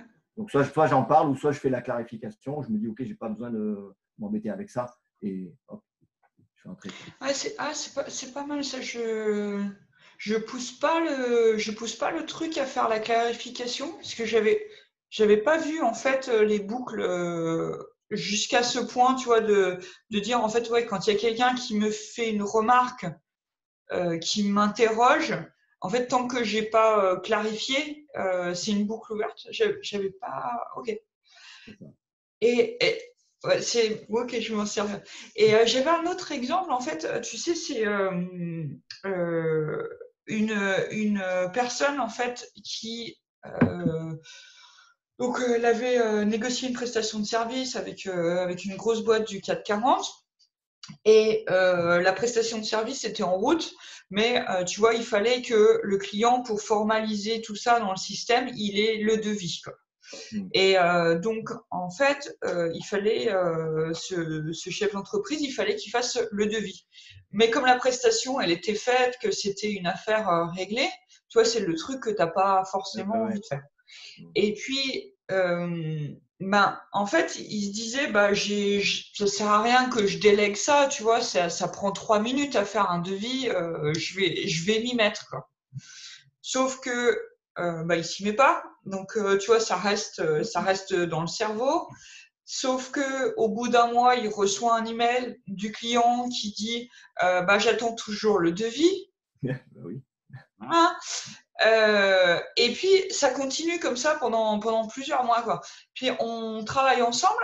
Et puis là, je lui dis, t'en es où avec ton devis? Il fait, je l'ai fait, ça m'a pris que 3 minutes. Je dis, ouais, tu vois, t'aurais dû le déléguer. Il fait, non, ça m'a pris 3 minutes. Tu vois, je l'aurais délégué, ça m'aurait pris plus de temps. Mais en fait, le truc, c'est la charge mentale que ça lui a pris depuis 4 mois. Voilà, c'est ça. C'est pas les 3 minutes de le faire là, maintenant, aujourd'hui. C'est toute l'énergie et tout le temps qu'il a passé depuis 4 mois parce que c'était un truc qui le gonflait, quoi. Donc, Là, ce qui est intéressant de lui demander dans ce cas-là, c'est combien de temps tu y penses tous les jours. Déjà, est-ce que tu y penses tous les jours? Et si oui, combien de temps? La personne, elle va dire, je ne sais pas moi, 5 minutes par jour ou 10 minutes par jour. Donc, en fait, c'est 10 minutes par jour, sauf que pendant 4 mois, ça fait des heures et des heures et des heures. Et donc là, quand la personne, au bout d'un moment, elle arrive à 4 mois, elle a fait son devis qui a pris 3 minutes. Et j'ai dit, en fait, tu as perdu 4 mois fois 10 minutes par jour. Donc, en fait, qu'est-ce que tu aurais pu faire d'autre pendant ces X heures? Et là, la personne a dit, ah ouais, merde. Ah ouais, j'aurais pu faire quand même plein d'autres choses qui étaient vachement plus intéressantes. Et du coup, ça aide aussi à motiver la personne à passer à l'action assez vite. Ouais, ouais, ouais. Ah, mais c'est fou, hein, ces boucles que. Bah, en fait, c'est tellement addictif que c'est oui aussi ça que les Ah, marketeurs utilisent pour créer bah oui, du tu suspense, ne peux quoi. pas t'arrêter, quoi. Justement, tu vas au bout. Ouais, ouais. Tu tournes en boucle. Ok. Cool. Ensuite, est-ce que tu aurais donc des personnes qui procrastinent ou qui n'ont pas trouvé leur feu ou qui n'ont pas trouvé leur mission, qui sont un petit peu enfermées dans leur quotidien, c'est quoi le conseil que tu aurais envie de leur donner? Bah, déjà, c'est de bien savoir ce qu'ils veulent. Ça, ça se fait pas en 2 minutes. C'est ça le truc. C'est que souvent, les personnes, elles disent, ah ouais, mais bon, ok, je vais, par exemple, je vais aller faire une retraite ou je vais aller voir un coach ou je vais ça. Et en fait, elles s'attendent à ce que en 2 minutes, il y a leur mission de vie qui arrive et que ce soit tracé jusqu'à la fin. C'est un peu plus subtil que ça. Ça demande du temps, mais il faut que la personne soit mûre, je vais dire. Si la personne elle est prête, effectivement, ça peut sortir en une demi-heure, 1 heure, c'est assez facilement. Maintenant, si la personne elle n'est pas prête à l'intérieur, bah, ça va demander justement d'arriver à cette maturation-là. Et ça dépend de chaque personne. Mais déjà, moi, ce que je conseillerais, c'est de regarder qu'est-ce qui fait que la personne, en fait, elle est nourrie et heureuse dans sa vie, déjà, à l'heure actuelle. Parce que au-delà de la gratitude, il y a ce qu'on manifeste, mais qu'on ne sait pas nous-mêmes. Par exemple, je pense à un cas d'une personne qui adorait être avec des amis. Donc ça c'est tous les jours, en fait, il faut qu'elle soit avec des gens. Parce que si Ouais, elle n'est pas toujours avec des gens, bah, elle n'est pas bien. ouais. Mais en fait, pour elle, c'était tellement normal, ça, ce contact humain, qu'en fait, dans sa tête, tout le monde est comme ça. Mhm. Et du coup, elle ne se rendait pas compte que pour elle, avoir une activité dans le contact humain, c'était hyper important. Le problème, c'est qu'elle avait une activité où il n'y avait pas de contact humain. Donc, en fait, elle avait besoin de ce contact humain, donc les amis, machin, tout ça. Mais donc, quand elle est avec ses amis, elle est au top. Par contre, dans son métier, ben, en fait, elle n'est pas au top du tout parce que son métier ne lui permet pas de vivre ça. Et à partir du moment où avec elle, on a pris conscience que en fait, les contacts humains, c'était hyper important pour elle et que ce n'était pas tout le monde qui était comme ça, parce que pour elle, c'était une norme en fait. Du coup, elle a dit, Ouais, ah ouais, mais en fait, ça, c'est une valeur haute pour moi. ouais. Donc, si c'est une valeur haute pour moi, comment je fais pour la réaliser le plus souvent possible? Et bah, du coup, elle a demandé à changer de poste. Et maintenant, elle est en contact avec la clientèle et tout. Et du coup, ça va beaucoup mieux. Parce que là, en fait, elle se sent vivre. Et même si le job n'est pas un job high level, mais ça la nourrit tous les jours. Donc, du coup, bah, elle est heureuse. Donc là, elle est alignée avec elle-même. Et là je n'ai pas parlé de mission de vie, j'ai juste parlé de valeur. Mais déjà, si on arrive sur ce terrain-là, c'est déjà pas mal. Ouais, ouais. Sachant que si on arrive à réaliser 3 valeurs importantes par jour, ça suffit à créer le bonheur dans la vie. Donc, une, c'est top déjà. Ouais. Mais si on arrive à 3 par jour, en fait, qu'on ait de l'argent ou pas, qu'on ait des amis ou pas, si nos 3 valeurs sont remplies, ben, ça suffit à créer le bonheur. Donc, il faut chercher là-dedans, quoi. Quelles sont nos valeurs qui nous sont propres. Ouais. Ok, ouais. Ouais, ouais, c'est intéressant et je suis d'accord avec toi que euh, trouver ta mission de vie, des trucs comme ça peut faire peur. Voilà, c'est ça. Surtout quelqu'un qui commence à peine enfin, à s'instruire sur le développement personnel. Il y a plein de croyances, il y a plein bah de, de mieux comprendre ses émotions, de mieux comprendre les systèmes d'ego, les systèmes de jeu psychologique. Il y a beaucoup de notions à comprendre en développement personnel avant de pouvoir vraiment se dire, OK, je m'aligne avec mes valeurs, je m'aligne avec ma mission, ce qui peut faire peur. Et ça me fait penser à, tu sais, au principe 80-20, le bouquin, le bouquin de Richard Koch, où il parle il me semble, le faire 80-20 et le penser 80-20. Et ce qu'il dit, c'est d'identifier en fait les 20% de moments dans la journée où tu te sens bien et d'essayer en fait chaque jour, enfin d'essayer progressivement d'augmenter en fait ces moments où tu te sens bien et puis à l'inverse d'identifier les 20 moments où tu te sens pas bien et de diminuer ces 20% là. Et sur ces 20% où tu te sens pas bien, tu vois, ça peut être discuter avec un collègue qui te saoule tous les jours, tu vois. Des fois, il suffit de changer l'heure à laquelle tu vas à la pause café, à la machine à café, et puis tu n'as plus besoin de la voir, cette personne. Et ça peut passer par des petits ajustements comme ça de ton quotidien qui vont te permettre… Ça, c'est super intéressant ce que tu dis, parce que lorsque justement tu prends conscience de ça, ben, tu peux adapter tes comportements. Et j'allais dire, ça, c'est le premier niveau. Parce que le deuxième niveau, si tu es obligé de le rencontrer tous les jours, là, tu peux passer en métacommunication, c'est-à-dire d'exprimer ce qui se passe. Par exemple, bon, moi, il m'est arrivé le cas personnellement d'aller voir quelqu'un avec qui j'avais des petits problèmes de communication, enfin pas des problèmes, mais il me renvoyait à des trucs et moi, je le renvoyais aussi à des trucs. Donc, en fait, on faisait la paire. Hein. C'était une personne qui avait qui rentrait beaucoup dans le conflit, mais lui, en fait, c'était son mode de fonctionnement. Et alors que moi, je ne trouvais pas l'utilité du conflit. Et donc, je suis allé le voir et je lui ai exprimé clairement, j'ai dit, ben voilà, moi, en fait, tu m'apprends des choses. J'ai dit, tu m'apprends comment rentrer dans le conflit, comment gérer le conflit, etc. Parce que pour moi, le conflit n'est absolument pas utile dans les quelques cas où on a eu affaire ensemble. Pour moi, je ne vois pas l'utilité du conflit. Donc, en fait, j'apprends beaucoup de toi.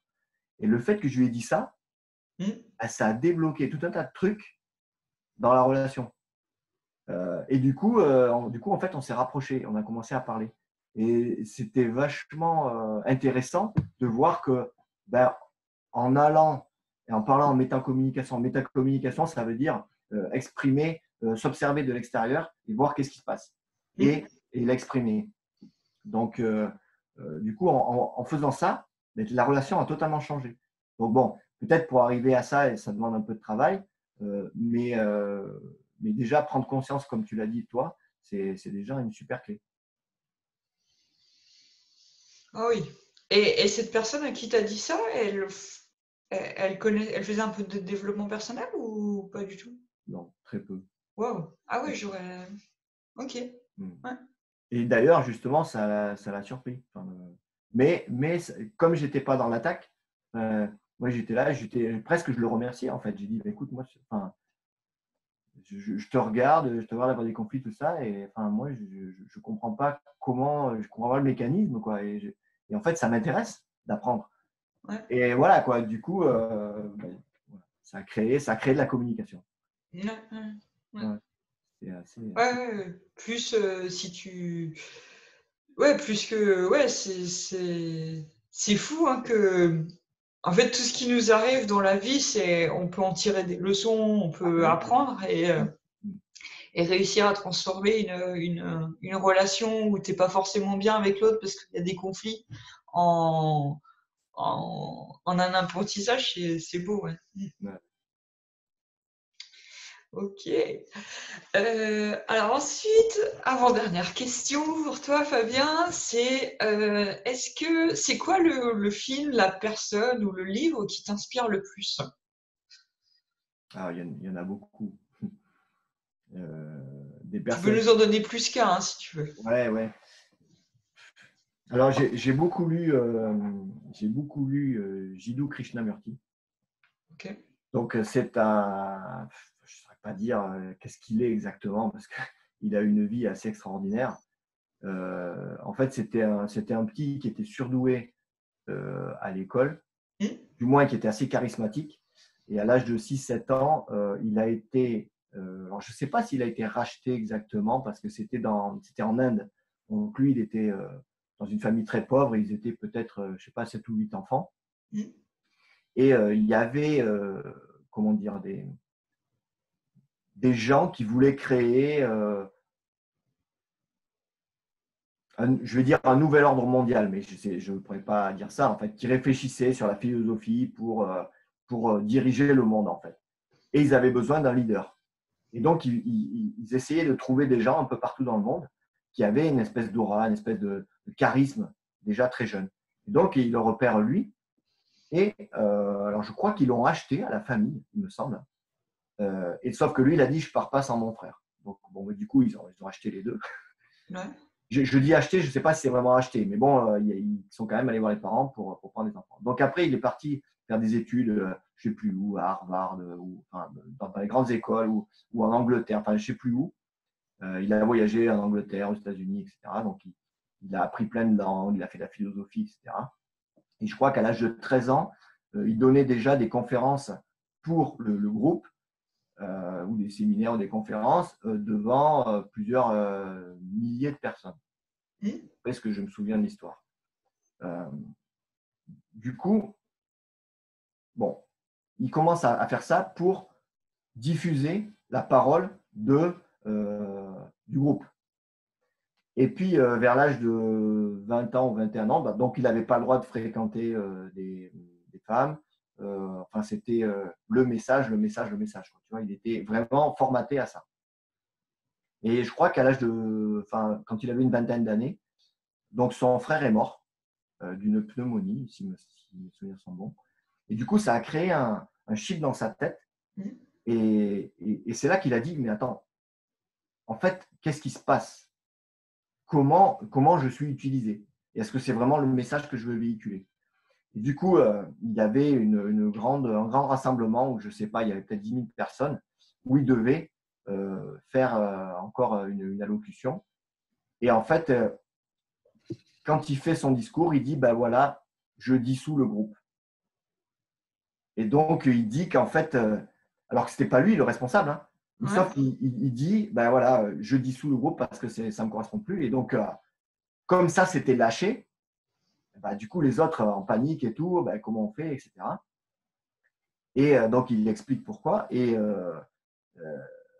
ben, du coup bon, ben, il a été éjecté, bien sûr. Et puis, le groupe, d'ailleurs, a été dissous suite à ça. Et du coup, lui, il a commencé à prêcher justement être soi et ne pas dépendre des croyances des autres, tracer son chemin, la voie intérieure, etc. Et donc, c'est quelqu'un donc après, il a fait des écoles qui enseignaient ce mode de pensée-là, un peu partout dans le monde. Et bon, là, il est mort, je ne sais pas quand il est mort, dans les années 90, je crois. Donc, il est quand même intervenu à l'ONU, il a fait des discours assez mémorables, hein, justement sur la place de l'homme sur Terre, mais aussi sur la compréhension de la vie, sur la compréhension des croyances, etc. Et c'est quelqu'un qui remet en cause beaucoup l'ego, au sens du dominateur, tu vois, au sens de celui qui veut s'imposer, au sens de tout ça. Lui, il est beaucoup dans l'humilité, je ne suis rien, etc. Et donc, j'ai lu pas mal de bouquins de lui et il m'a vraiment inspiré dans ce sens où on peut arriver à faire des grandes choses sans briller, ou sans chercher à briller, sans vouloir être des grandes choses. Donc en fait, lui, quelque part, c'est j'ai créé ça et je veux le laisser à l'humanité.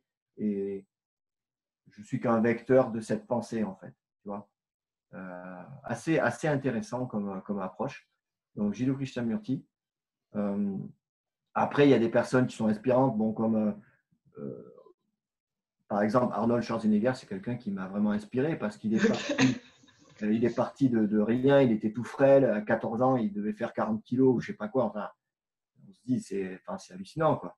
Et il a tellement été chahuté, on s'est moqué de lui, etc. Et je crois même que son père le tapait, si mes souvenirs sont exacts. Et du coup, il a dit non, mais je ne peux pas, quoi. Et je peux pas continuer à ça. Et ça lui a tellement donné de force que bon, il est arrivé là où il est arrivé. Je veux dire, parti d'un petit village, je ne sais plus dans quel pays, enfin, c'est un pays nordique en Europe, finir aux États-Unis, Mister Univers, avec plusieurs titres d'ailleurs, plus acteur, gouverneur de la Floride. Enfin bon, voilà. C'est quand même un parcours assez exceptionnel, sachant que entre-temps, il a fait, je crois, un doctorat en droit, il a pris des cours de théâtre, enfin, il a fait plein de trucs, quoi. Ça, c'est des gens qui m'inspirent. Léonard de Vinci, c'est pareil, c'est des gens qui m'inspirent. C'est des gens qui sont multi-univers et qui, de tout ça, construisent des choses qui sont assez incroyables. Ce genre de personnage, ça m'inspire. Ok, Voilà. merci. Et ma dernière question, c'est quand tu es entrepreneur, chef d'entreprise, bah, ouais, tu as décidé de piloter ta vie, de prendre ta vie en main. Et par contre, bah, c'est pas toujours évident. Parfois, tu te sens seul. Parfois, il y a des traversées du désert. C'est facile Enfin, c'est pas toujours facile de rester motivé à chaque instant. Qu'est-ce que tu donnerais comme conseil à un entrepreneur, un chef d'entreprise euh, pour, euh, pour lui donner la force de continuer dans la direction où il veut aller? Alors, c'est parce que moi, il y a beaucoup de choix, en fait. Moi, c'est beaucoup basé sur les choix. Mmh. Pour ne pas me mettre dans une situation où je vais provoquer la situation d'échec, je fais le choix de ne pas aller dans cette voie-là. Et souvent, ça, c'est un truc qu'on ne perçoit pas. Par exemple, tiens, je vais donner un exemple concret. Il y a une personne qui veut changer de boulot. Mmh. Donc, elle se dit, bah, tiens, je vais envoyer des CV. Donc, elle envoie, je sais pas, une dizaine de CV. Et il se trouve qu'elle reçoit des réponses. Lundi, il reçoit une réponse, mardi, une réponse, mercredi, une réponse, etc. Et à chaque fois, c'est OK pour un entretien. Donc, en fait, à la fin de la semaine, elle a 5 ou 6 entretiens. Ouais. Donc, la personne, elle n'est pas claire déjà de ce qu'elle veut au final dans sa tête. Donc, du coup, elle va faire le premier entretien. Et à la fin du premier entretien, la personne, elle lui dit, ah ben ouais, c'est bon, pour nous, c'est OK. Bon, c'est OK pour tel prix. Sauf qu'entre-temps, elle a engrangé 5 autres entretiens. Alors, admettons qu'elle va faire un entretien tous les jours. Elle va arriver à la fin de la semaine. Elle va leur faire ces 5 entretiens. Sauf que le premier, il a accepté. Le deuxième, il a accepté. Le troisième, il a accepté. Le quatrième, il a accepté. Et ainsi de suite. Sauf que comme elle était dans l'urgence et qu'elle se dit, ah ouais, super, ben donc je dis oui au premier.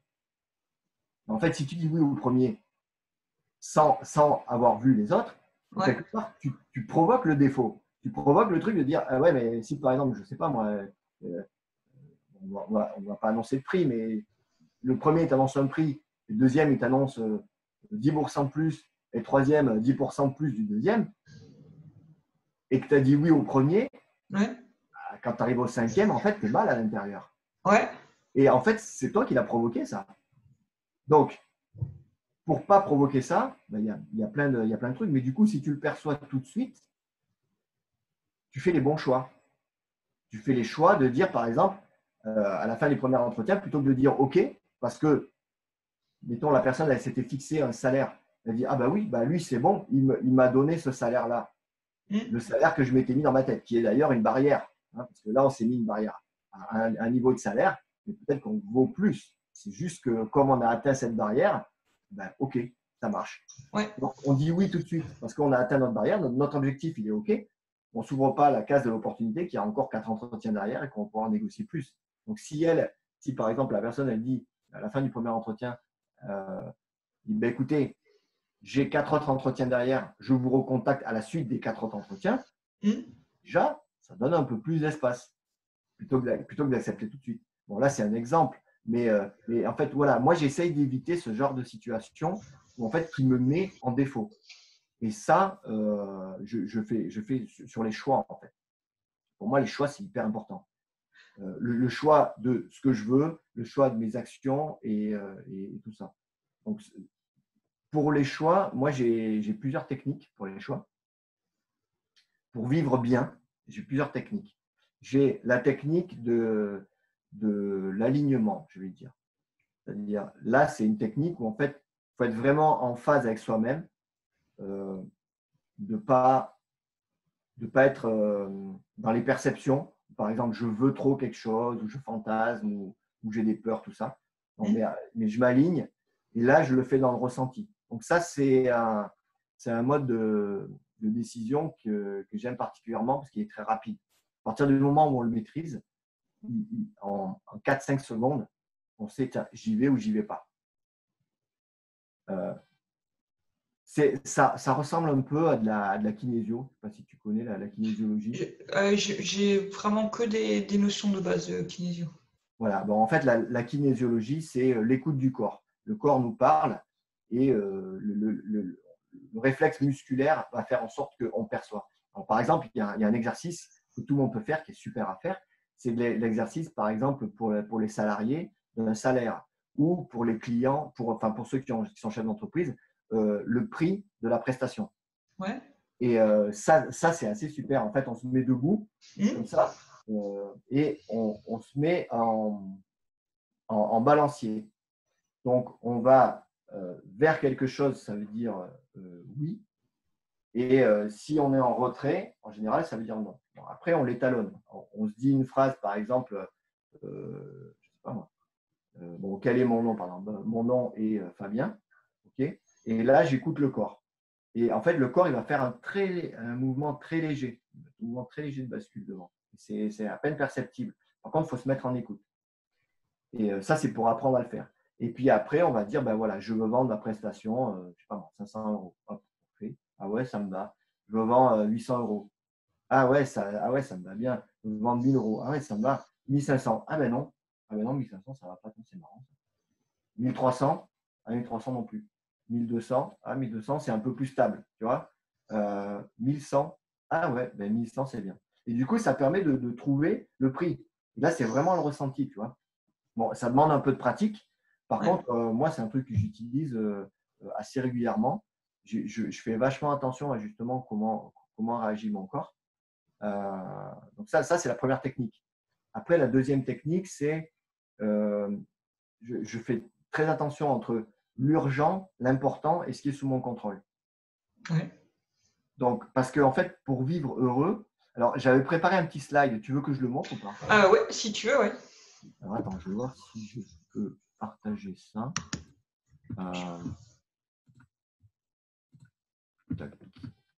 Si je fais partager,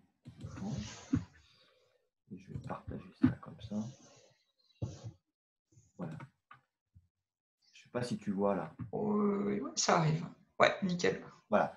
Donc ça, c'est la partie décision rapide. Donc instinctive ou l'écoute corporelle. Ouais. Donc uniquement si les perceptions sont équilibrées. C'est-à-dire si moi je vois que je ne suis pas équilibré dans mes perceptions, je ne prends pas ça parce que du coup ça va induire quelque chose. Et comment tu sais… Ah oui, donc une perception non équilibrée, c'est soit une peur ou soit un fantasme. Voilà, peur, fantasme ou un blocage. Par exemple, si c'est par rapport à une personne, je peux avoir un blocage. Donc si je vois que je suis dans ce mode-là, je ne prends pas ça. Après, je peux le faire aussi au feeling. Alors là, par exemple, c'est, mettons, j'ai un choix entre 3 trucs sous les yeux. Boum, je le fais au feeling direct. Donc là, je n'ai même pas le temps de me poser la question. Mais sinon, décision rapide, j'ai cette méthode. Après, j'ai cette méthode-là que je trouve assez bien, où en fait, je me pose 3 questions. Bon, est-ce que c'est important? Est-ce que c'est urgent? Et est-ce que c'est sous mon contrôle? Est-ce que ça dépend de moi? Et donc, en fait, pour être fluide, c'est en fait de traiter que les zones en vert. C'est-à-dire les trucs importants qui ne sont pas urgents et que je peux contrôler à 100%. Et si je fais que ça, en fait, la vie, elle est beaucoup plus facile que si je suis dans le pas important, pas urgent et pas sous mon contrôle. Parce que là, je me crée je me mets dans des situations comme le cas tout à l'heure de la personne qui va faire plusieurs entretiens. Là, elle provoque en fait un truc où elle n'est pas dans le contrôle, c'est pas forcément urgent.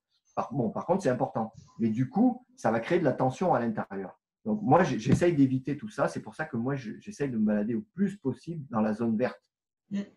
Pas urgent, important et sous mon contrôle. Donc, pas urgent pour ne pas avoir le stress de l'urgence. Important pour ne faire que des choses qui sont alignées avec moi-même. Sous mon contrôle, ça veut dire que là, j'ai vraiment du poids dans la décision que je vais prendre. Ça c'est un outil que j'utilise beaucoup, hein, celui-là. Ouais, tu économises aussi beaucoup de temps et d'énergie quand oui, il y a la notion d'important et urgent qui est hyper importante. Ouais. Mais est-ce que ça dépend de moi? Est-ce que ça dépend vraiment de moi? Parce que ça souvent, on se met la pression sur des trucs qui ne dépendent pas de nous et du coup, on se met une pression inutile, quoi. Ouais. On pourrait réduire la pression. Donc ça, par contre, ça demande d'avoir la clarté sur ce qu'on veut. Ouais. Parce que si on ne sait pas où on veut aller, effectivement, là, on peut avoir un peu de. Et après, sur des décisions un peu plus stratégiques, là c'est plus du temps de la réflexion, tu vois. Donc là, je pose les tableaux, les avantages, les inconvénients. Mais bon, ça, c'est un outil que j'utilise de moins en moins, en fait. Maintenant, je travaille beaucoup plus avec les deux premiers. Par contre, c'est intéressant. Là, par exemple, j'avais eu le cas où une personne, elle ne savait pas si elle devait déménager. Alors, déménager pour vivre avec sa copine, déménager pour vivre seule ou ne pas déménager. Donc là, elle avait 3 choix à faire. Et donc, ce qu'on a fait avec cette personne, c'est qu'on a travaillé les avantages et les inconvénients de chacune des situations. Parce qu'il y avait le job, donc ça rajoutait des kilomètres. Enfin bon, il y avait des contraintes. Donc du coup, il a listé les avantages et les inconvénients de chacun des choix, donc les 3 choix qu'il avait à faire. Et après, on a mis donc l'importance, l'avantage, par exemple, je sais pas moi, l'avantage, c'est le trajet réduit, par exemple, pour aller au travail. Est-ce que c'est super important, pas important, etc. Donc là, il y avait une notification de 1 à 10 sur l'importance du critère avantage. Pareil. Et après, factuellement, est-ce que c'est quelque chose? Donc, premier truc, on fait la liste des avantages et des inconvénients. On laisse passer une journée. On crée l'importance de chacun des éléments. On laisse passer une journée. Et là, on met factuel. Et factuel, c'est un deuxième filtre qui dit, bon, factuellement. Parce que l'importance, c'est un ressenti. Est-ce que c'est vraiment important ou pas? Mais factuellement, est-ce que c'est vraiment factuel pour, je ne sais pas moi, pour avoir plus d'argent à la fin du mois, par exemple? Bon, est-ce que c'est factuel? Oui, non. Et donc là, on met, c'est pareil, un coefficient, on multiplie tout ça, on fait l'addition et après on compare les trois trucs. Donc, par exemple, si on reprend cet exemple du trajet réduit, ça peut être important parce que, disons que c'est 20 minutes de voiture en pleine ville à 8 heures du mat et qu'il y a des feux rouges, il y a des bouchons, que la charge mentale elle est énorme. Et factuellement, en fait, c'est que 20 minutes, quoi. Voilà, factuellement, c'est que 20 minutes. Donc, du coup, qu'est-ce que ça apporte, ces 20 minutes? Est-ce que c'est important? Si, par exemple, la personne elle a l'ambition de prendre des cours du soir, 20 minutes le matin et 20 minutes le soir, ça fait 40 minutes. Donc, effectivement, pour étudier, factuellement, c'est quand même important. Tu vois? Et du coup, en faisant cette multiplication, on arrive à une somme. Donc, déjà, ça permet de voir s'il y a plus d'avantages et plus d'inconvénients dans chacune des solutions. Et après, on prend les totaux de chaque somme. Voilà, avantage moins inconvénient. Et on regarde quel est celui qui obtient le plus fort score. C'est intéressant, c'est plus long. Bon, je l'ai pratiqué moi-même, j'ai déjà utilisé plusieurs fois. Mais maintenant, j'y vais de moins en moins là-dessus. Moi, je suis plus sur celui-là, tu vois. Celui-là ou celui-là. Si j'ai des décisions rapides à prendre, celui-là est très bien. Celui-là aussi, très bien. Les 3 questions, en plus, elles sont faciles. Hein. Important, urgent, ça dépend de moi. Bon. Mais je pense que, tu sais, pour revenir un petit peu au truc que David Laroche, il utilise beaucoup, que, en fait, au début de ton développement personnel, tu as beaucoup de, de latitude et que des outils très formalisés comme celui que tu montres dans ta diapo 3, ça peut être utile. Et Voilà. en fait, au fur et à mesure que tu t'alignes avec ce que tu veux, au fur et à mesure où tu écoutes plus souvent tes émotions et tes choses comme ça, en fait, ta latitude, elle est de plus en plus petite. Voilà. Et utiliser tous les jours des outils comme est-ce que c'est sous mon contrôle ou pas, bah ça peut suffire parce qu'en fait c'est moins des choix radicaux, en fait c'est plus des petits ajustements que Mais celui-là, bah, tu peux des l'utiliser, changements de direction, quoi. ce schéma, tu peux l'utiliser au quotidien, hein. Ouais. C'est super puissant, hein. Mm. Et d'ailleurs, au plus tu vas dans ce schéma-là, au plus tu vas arriver à ça. Parce qu'en fait, le fait de se poser 3 questions, quelque part, tu te connais de plus en plus. Du coup, comme tu te connais de plus en plus, ben, tu as plus accès en fait, à l'intuition rapidement sans te poser les questions. Mm. Mais après, au bout d'un moment, tu bascules de ce mode-là à ce mode-là. Ouais. Mais en fait, c'est sans t'en rendre compte. C'est qu'au bout d'un moment, les décisions, elles vont être prises comme ça, quoi. Mm. C'est bon, je quitte l'écran. Oui, Hein. tu peux quitter, oui. Voilà. Nickel. Donc ça c'est une des clés que moi j'ai utilisées et que j'utilise encore qui m'aide énormément. Le Ouais, choix. ouais, ouais. Bah, on en avait parlé quand on s'est rencontrés le mois dernier. Tu sais, je suis une addict à la liberté. Et en fait, pour moi, tu vois, c'est être libre, c'est d'avoir trouvé mon éventail de possibilités. Mm. Et puis, une fois que j'ai ouvert toutes mes possibilités, de choisir celle qui me convient. Quoi. Mais ouvrir en fait l'éventail, ça te permet ouais, bah, de pas tout de suite t'engager dans une direction, quoi, de prendre aussi un petit peu du recul, le hélicoptère view, tu vois, et puis Et comme on parlait au début, de rester ouvert à l'opportunité aussi. ouais. Et avoir des trucs super intéressants. Ouais.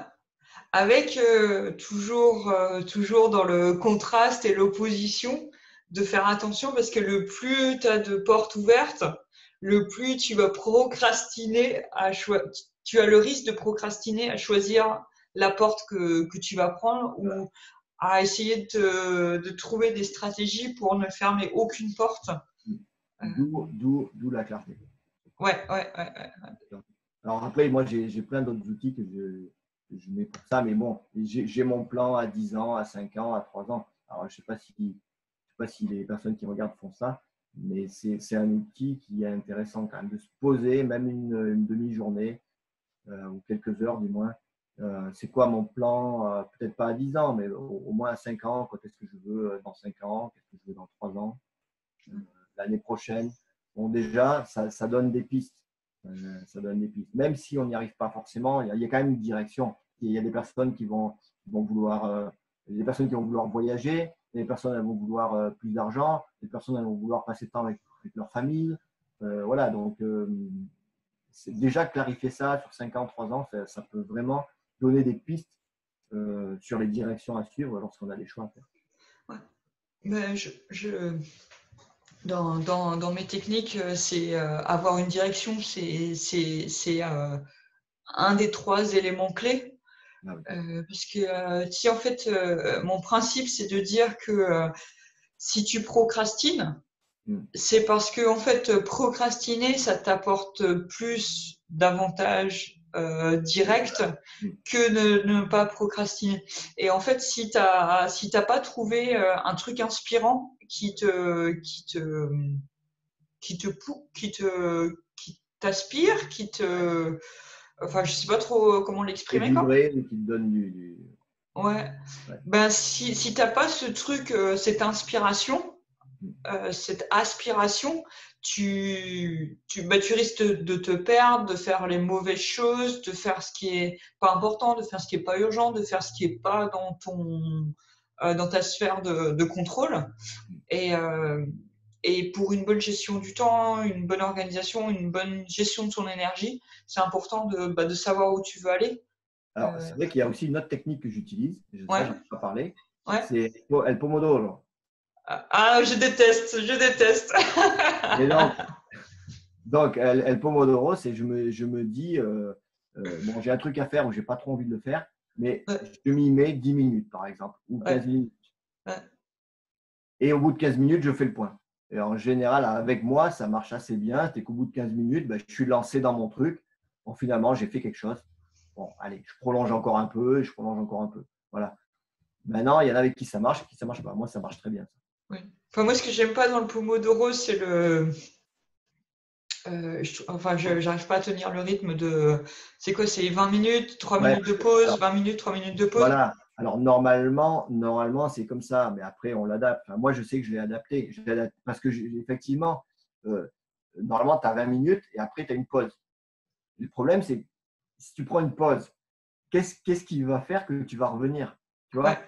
Euh, donc, moi, je préfère, par exemple, préparer. Je prends, je sais pas, moi, un verre d'eau, comme là, j'ai pris un verre d'eau, je fais des trucs, ou même un gâteau, quelque chose à côté, mais c'est prêt, quoi, tu vois? Du coup, je me lance. Au bout de 15 minutes, ah, ok, bon, je bois un coup, par exemple, ou je mange un petit gâteau. Et en fait, du coup, je ne m'arrête pas, en fait. Tu sais, c'est pas comme complètement, tu sors du truc et puis après, tu reviens. ouais. Et, et je ne mets pas 20 minutes parce que pour moi, 20 minutes, ben 20 minutes, c'est trop long. Donc, moi, je mets 10 ou 15. Voilà. Donc, et 10 minutes, franchement, 10 minutes, c'est facile à faire.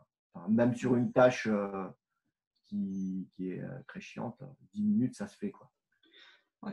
Et en plus, par contre, ce que je fais bien attention, c'est à la fin des 10 minutes, je me récompense, enfin, je me récompense intérieurement de ce que j'ai déjà accompli. Je veux dire, je ressens que je suis fier de moi. Ouais, ok, j'ai fait 10 minutes, c'est bien. Mm. Et là, je me pose la question, bah, bon, 5 minutes de plus, c'est bon. Et hop, je fais 5 minutes de plus, tu vois. Et du coup, je ne suis pas dans la frustration d'être, oui, ben, c'est 20 minutes, c'est la pause, c'est 20 minutes, c'est la pause. Non, je reste souple. Mm. Et voilà, c'est une technique que j'utilise. C'est peut-être un Ouais. dérivé du Pomodoro, mais c'est Ouais, ouais, c'est un dérivé bien adapté quand même. ouais, flexible, mais qui permet de passer à l'action. Donc, Oui, oui. le but est là, quoi. Ouais, ouais. Et non, mais je sais plus c'est qui en parle beaucoup dans son bouquin, mais tu sais, c'est l'idée au lieu de te dire let's do it, tu dis let's start it. Mm. Et donc moi je suis un peu comme toi, mais tu vois, je vais me dire ok, je commence et genre je fais une micro-action de 2 minutes. Donc Bah oui. en fait, ce que tu te rends compte, c'est que déjà il y a beaucoup de d'actions que tu peux terminer en 2 minutes parce que 2 minutes c'est quand même assez long. Et puis comme ce que tu disais, en fait, une fois que tu as mis les pieds dedans 2 minutes, ouais, tu dis ah bah j'ai plus que ça à faire, j'ai plus que ça à faire, donc tu fais Voilà. ah, ouais. C'est ça. Là, c'est cool, ça. Et si t'es un peu comme moi où tu arrives facilement à rentrer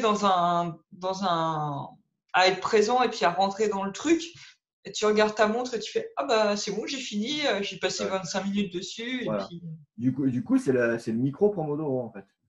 ouais, Voilà. ouais. Mais Ce par que contre, il y j'aime a. pas moi dans le Pomodoro, c'est que tu vois, t'as le réveil qui se met Oui, oui, oui. tous les Oui, 15 minutes. oui, c'est cadencé. Et puis après, prendre une pause de 3 minutes, ben, c'est un peu trop long pour te faire couler un café. Si tu prends un café tous les 20 minutes, c'est comme ça. Enfin, voilà. Après, il y a quand même aussi un point important, c'est qu'il faut bien se connaître soi-même sur notre capacité de volonté, parce que la volonté elle diminue dans la journée. Le matin, on va avoir beaucoup de volonté pour faire des trucs, et le soir, on va avoir moins de volonté, parce que justement, toute la journée, on a donné un peu de notre énergie. Donc, moi, je fais attention justement à essayer de faire un maximum de trucs qui sont importants le matin. Si je peux le faire tout de suite, je le fais tout de suite. Ce qui fait qu'au moins, bah, mon objectif du matin, déjà, enfin, mon objectif de la journée, il est déjà atteint. Donc, en Mm. fait, après, c'est que du bonus. Et du coup, j'essaie de bien faire attention à garder cette énergie de motivation qui est le matin, enfin, pour moi. Hein. Mais de toute façon, comme ça s'épuise au cours de la journée, à moins d'avoir une journée assez cool et de tout garder pour la fin et de dire, bon, ben là, je garde toute ma motivation à ce moment-là. Mais sinon, moi, j'essaie de faire attention à ça. Placer les trucs qui sont importants d'abord. Mm. Et voilà. Ok, super. Ben, pour résumer notre discussion, moi, il y a deux choses que je retiendrai de cette discussion. C'est l'idée d'opportunité, mission, valeur et opportunité. Et de toujours penser aux trois et de se créer du temps pour les opportunités. Ça, c'est important. La deuxième chose que je retiendrai, c'est sur ces boucles ouvertes dans notre cerveau, d'essayer de les fermer le plus vite possible. Et juste là, tu vois, en parlant de faire ta tâche principale du matin, ça revient à l'exemple qu'on donnait tout à l'heure. Si ta priorité de la journée, le plus tu la décales dans la journée, en fait, le plus de charge mentale, elle te prend au cours de la journée pour la faire. Plus de charge mentale et plus de risques que tu ne la fasses pas. Donc, Ouais. Il vaut mieux mettre toutes les chances de son côté, quoi. Ouais. Voilà. Est-ce que tu as quelques mots pour conclure? Non, pas particulièrement. Bah, après, chacun, je pense que ce qu'il faut, c'est surtout s'écouter soi-même et trouver ses méthodes, les trucs qui marchent pour soi. Parce que, par exemple, il y en a qui n'aiment pas se lever tôt le matin et pour qui c'est difficile, ou ils vont se lever, par exemple, un quart d'heure avant de partir au boulot ou avant de. Il y en a qui aiment bien donc rester éveillé tard le soir. Ouais. Donc, ce qu'il faut, c'est s'adapter, en fait. Ce qu'on me dit, c'est bien. Enfin, moi, c'est l'expérience que j'ai eue moi. Toi, tu en as eu aussi. Et d'ailleurs, c'est super d'échanger parce que ça permet de pouvoir mixer des fois des modes opératoires. Mais il faut surtout tester. C'est pas parce que vous êtes toujours levé à 8 ou 9 heures le matin que vous ne pouvez pas essayer de vous lever à 6 heures. Maintenant, il faut voir si c'est écologique avec vous. Parce que si vous finissez de travailler tous les soirs à minuit, ça ne va pas le faire. Donc, voilà, adapter, chercher et essayer de trouver ce qui fonctionne pour vous. L'important, c'est surtout d'être aligné et de faire des choses qui soient alignées avec vous-même et de passer à l'action. Voilà. Parce que s'il n'y a pas d'action, il n'y a pas d'atteinte d'objectif. Voilà ce que je pourrais dire. Donc, réalisez-vous. Ok. Merci Fabien pour ton témoignage, pour tes outils, pour tes pistes de réflexion, tes exemples, c'était super. On mettra un lien vers ton site en description de la vidéo. Ok. Et puis, j'espère te C'est très retrouver. facile, hein. Mon site, c'est fabienfer.com, donc c'est mon. Ouais, ok. Et puis, j'espère te retrouver très bientôt dans un congrès ou en face à face ou à nouveau par téléphone. Ça sera avec plaisir. À bientôt. Allez, au revoir Fabien. Au revoir.